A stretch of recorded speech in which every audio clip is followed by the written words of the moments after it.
Especial Mafra 104 anos. Apoio Lojas Leve, Moinho Catarinense.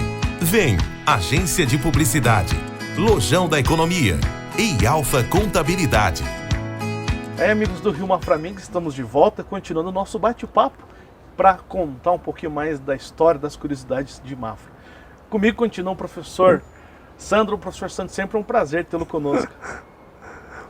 É um prazer também estar com vocês, aí com o Mafra Mix, né? Um prazer também ter a plateia de Mafra aí hoje me assistindo. Espero que leve a vocês uma boa contribuição de nossa história. Confesso que o programa de ontem e mais hoje vai ser uma aula de história aí fantástica para conhecer um pouquinho mais da nossa Mafra, que nem eu não conhecia as histórias que o senhor trouxe para nós. Professor, a nossa história recente, a política recente de Mafra é marcada por algumas situações, impeachments de prefeito, 3 prefeitos no mesmo dia. Sempre foi assim, Mafra, ou a política no passado era um pouquinho melhor? Falar de política, eu confesso a vocês, não é o meu forte falar em política.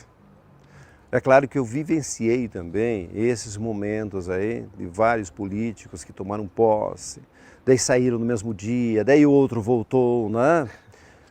Eu vou me resguardar a citar nomes. Até porque eu trabalho história da coisa do passado, não coisas do momento. Mas falar em política de Mafra, a gente pode dizer o seguinte: Mafra ele foi construída ao longo de muitos anos por pessoas de muito poder econômico. Nós tínhamos uma maioria muito simples e tínhamos poucas pessoas com poder econômico de ter o domínio político e assim por diante. É claro que dentro dessa realidade, nós fomos também criados em nível de Brasil, e Mafra não está fora, chega para nós o princípio do coronelismo. Então, assim como nós temos ainda os coronéis do Nordeste, nós tivemos e ainda temos em dados momentos os coronéis na nossa região. Isto é, meu avô foi assim, meu pai fez isso, eu continuo fazendo porque herdei. Mas o mundo mudou.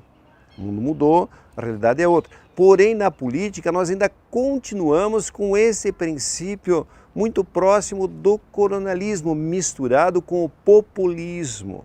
Então, o coronel de per si não é populista, ele impõe a sua vontade a qualquer custo. Mas com as novas exigências, nós temos um coronel agora popular, que ele vai unir os dois para se manter no poder. Em dados momentos, essa regra é quebrada. Como nós tivemos aí, sai um prefeito, entra outro, né? Um tinha um poder econômico muito forte, mas os que entraram não tinham poder econômico, mas tinham um respaldo político do Estado de Santa Catarina.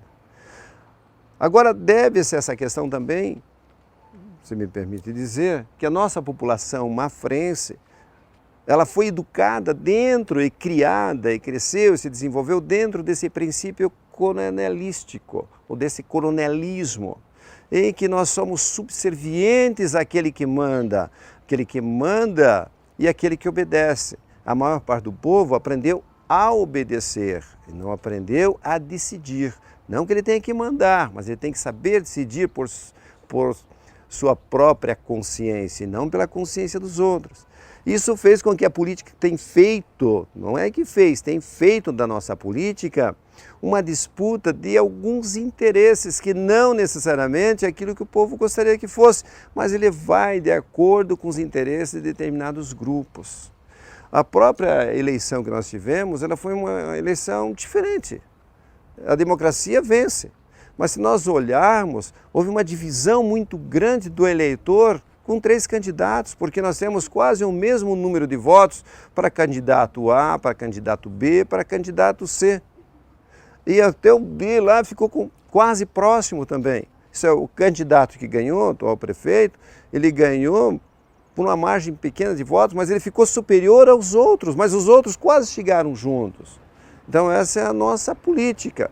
É uma política um pouco estranha, mas não é uma política em que o povo foi historicamente preparado para isso. Então nós tivemos agora, recentemente, o falecimento de um amigo nosso, eu diria que foi o mais icônico da política de Mafra, que era o Carlinhos da farmácia, foi o mais icônico, né? Ele era essencialmente populista. ele arrastava a população de Mafra com ele, porque ele tinha algumas características que os outros não tinham. Algumas características, vamos dizer assim, ele tinha positivas e tinha as negativas. Vamos pegar as positivas. Ele conseguia lembrar o nome de todo mundo. Por onde ele passava, ele sabia o nome do João, do Pedro, da Maria, não esquecia de ninguém. E isso fez dele um grande carismático na política.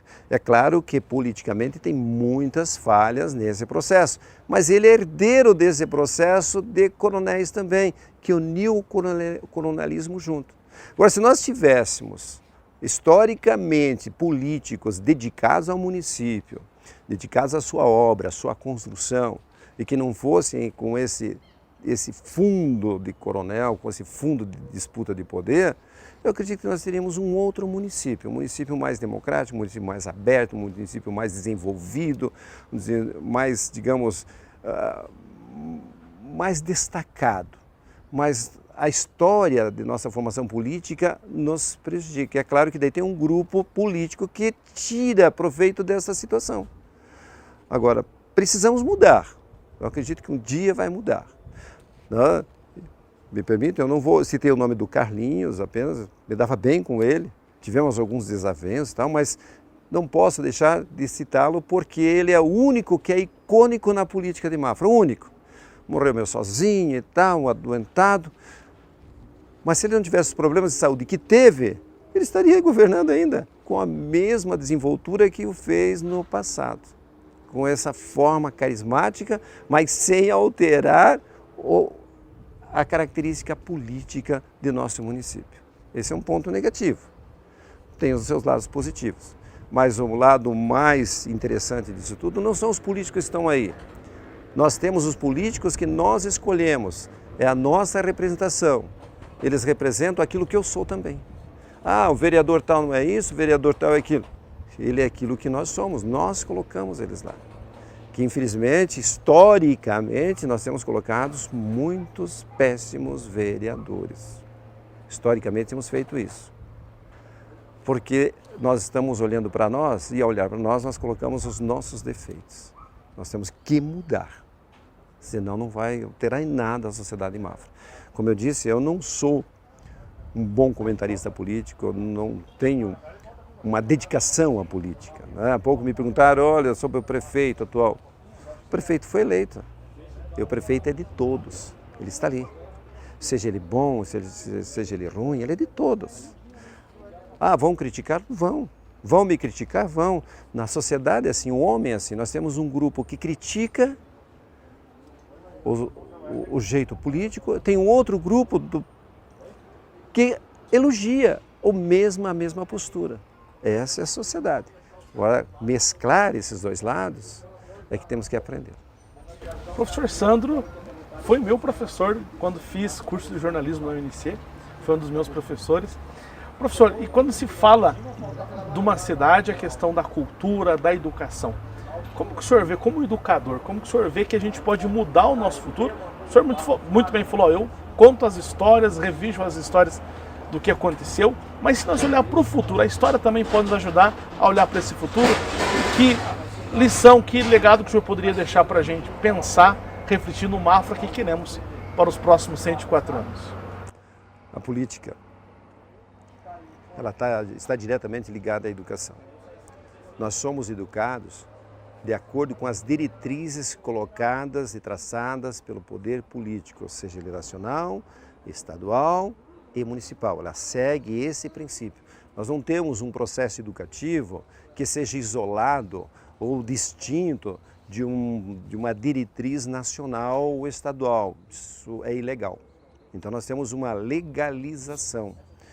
Veja que os materiais que nós utilizamos aqui em nossas escolas são materiais que são utilizados lá no norte do país. São os mesmos. Os materiais, as regras que são utilizadas em nossas escolas em Mafra são as mesmas que estão em Florianópolis, que estão em Blumenau, estão em Joinville, estão lá em Maravilha, no oeste do estado, são as mesmas. Mas então o que muda da educação? A educação ela passa por transformações. Aí ela vai além da sociedade, não é a sociedade em si que vai mudar a educação, a sociedade vai expressar a sua necessidade. Agora deve se enxergar essa necessidade para encontrá-la dentro das diretrizes educacionais. Então, hoje nós temos uma sociedade moderna, nós não temos mais aquela sociedade do cabo da enxada somente, do cavalo, da carroça, nós temos uma sociedade da tecnologia. Agora, estão preparados o nosso corpo docente para atender a essa demanda necessária na educação? Qual é o preparo que nós temos? Qual é a visão que nós estamos tendo para ter um novo homem amanhã? A educação, ela prepara o indivíduo para amanhã, ela não está preparando para o hoje. Para o hoje estamos nós. Agora, para amanhã é a outra geração que vem. O que é que as diretrizes, o que é a política, o que é a filosofia da educação está visualizando para implementar, para encontrar? O que existe é um desencontro muito grande. A educação, ela anda a passos de tartaruga. A tecnologia, ela avança a passos de lebre. Então a educação tenta alcançar, mas quando ela chegou em dado momento, a tecnologia já avançou outro tanto. Então a educação, ela está sempre um pouco atrasada. E é claro que bate novamente de frente. Esse é um princípio educativo para encontrarmos um desenvolvimento. Mas também tem os interesses políticos, aonde é que nós políticos, o que a política quer que se ensine, até onde devemos preparar essa sociedade, o que queremos com essa sociedade. Então, quando se busca uma resposta, quem somos, o que queremos, para onde vamos, o que pretendemos, que homem do cidadão vamos fazê-lo amanhã, nós começamos a entrar num processo educativo. Agora, o que temos hoje de educação é aquilo que foi preparado há alguns anos atrás, mas a tecnologia já está na frente. Porque as nossas escolas ainda estão no passado. O nosso sistema educativo é do passado, o nosso ambiente educativo é do passado. Mas a vida, a vivência do nosso educando é do presente, é tecnológica. Mas as nossas escolas não estão acompanhando no mesmo ritmo. Então existe um desencontro entre o que se quer com a educação, o que se almeja para alcançar esses princípios, aquilo que a política coloca à nossa disposição em termos de legislação e aquilo que a tecnologia está aí disparadamente sem controle. Entre aspas, sem controle, mas sem controle por parte do poder, do processo educativo que não consegue alcançar, né? Hoje nós estamos aqui, olha, com a tecnologia Mafra Mix, com o YouTube, que até pouco tempo nós só tínhamos a televisão, canal aberto. Hoje cada cidade tem a sua TV, de uma forma bem mais simples, que dá para levar na mão. Nós tínhamos que levar um caminhão de equipamentos. Então essa tecnologia, nossas escolas, de forma geral, está aquém. E temos um outro lado da educação também, que é mais preparação para vestibular. Vamos preparar para vestibular, é conteúdo, é conteúdo, é conteúdo. Agora, até que ponto essa escola conteudista prepara o ser humano enquanto tal, para a vivência em sociedade, é outra questão também. Então, existe uma discussão muito grande. Qual é o legado que nós temos aí? O legado que nós temos é que temos que aprender a fazer a educação. Nossa educação, ela está aprendendo, ela está caminhando muito lentamente. Nós temos propostas, temos tentativas, temos um novo ensino médio sendo implantado em Santa Catarina, mas nós não temos ainda um resultado. Nós temos um ensino à distância, isso é uma socialização, uma pluralidade da educação, mas o resultado dessa pluralidade não conseguimos medir ainda. Nós não temos o resultado dessa pluralidade, no mercado. Qual é o resultado? O que ela trouxe propriamente? Como é que ela ficou? Ela foi um profissional diferente, um educando que formou-se de forma diferente daquele presencial? Isso também nós não temos, é uma discussão. Mas o que se vê é uma briga de mercado por clientelismo. Então a escola se torna uma clientela agora da escola tal, da escola X, da escola B, da escola Y, né? Mas que necessariamente não está apresentando seus resultados na prática para a sociedade. Muito bem, professor. Agradecer a você que nos acompanhou nessa entrevista, que deu para a gente conhecer um pouquinho do passado da nossa cidade de Mafra e aí pensar, projetar o Mafra que nós queremos para frente. Professor Sandro, muito obrigado por ter vindo nos prestigiar e dar essa aula para nós aqui. Obrigado a você que está me ouvindo. Né? Eu sei que você vai me contestar, mas são pontos de vista, né? São que cada um de nós tem. E aí a gente respeita o ponto de vista de todos.